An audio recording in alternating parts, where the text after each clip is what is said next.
کہ رب تو سوا کوئی نہیں سنتا. توحید وہابی بنیا کر, توحید وہابی بنو, یہ جنت تباہ لاؤ.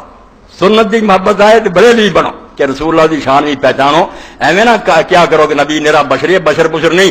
اور ٹھیک ہے کہ بشر ہے مگر سید البشر ہے, نہ ادھر کوئی جمیا تو نہ جمنا, اتنے انہوں دی منو. تے صحابہ کرام دی گل آئے کوئی گل نہیں, سپاہی صحابہ بھی سچی ہے.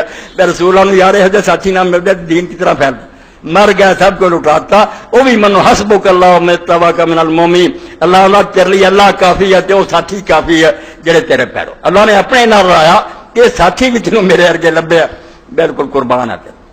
جدو یہ باری آوے بے نبی پاک دا خاندان کوئی ایرے گہرے دا خاندان, ادو شیعہ ہو جایا کرو کہ آل البیت دا برابر ہی کوئی کرے. یہ ساری تقسیم کار ہے.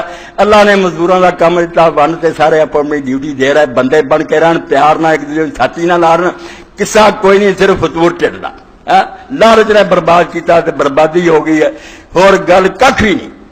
مسئلہ حقی ہے, توحید بالکل موحد ہے کہ اللہ نال کیوں شریک کرنا. اللہ نے دنیا کلے بنائی, ادو کوئی نبی ولی ادو حصہ پاؤں, ہوں چلاؤ والی تھک گیا, کوئی کمزور ہو گیا, بڑھا ہو گیا یا مارا پہ گیا, بھی مادر ہوں بڑیاں نبیاں کے حوالے کرے, یہ کم نہ کرے. تو الحی القیوم کلا ہی پیدا کرنا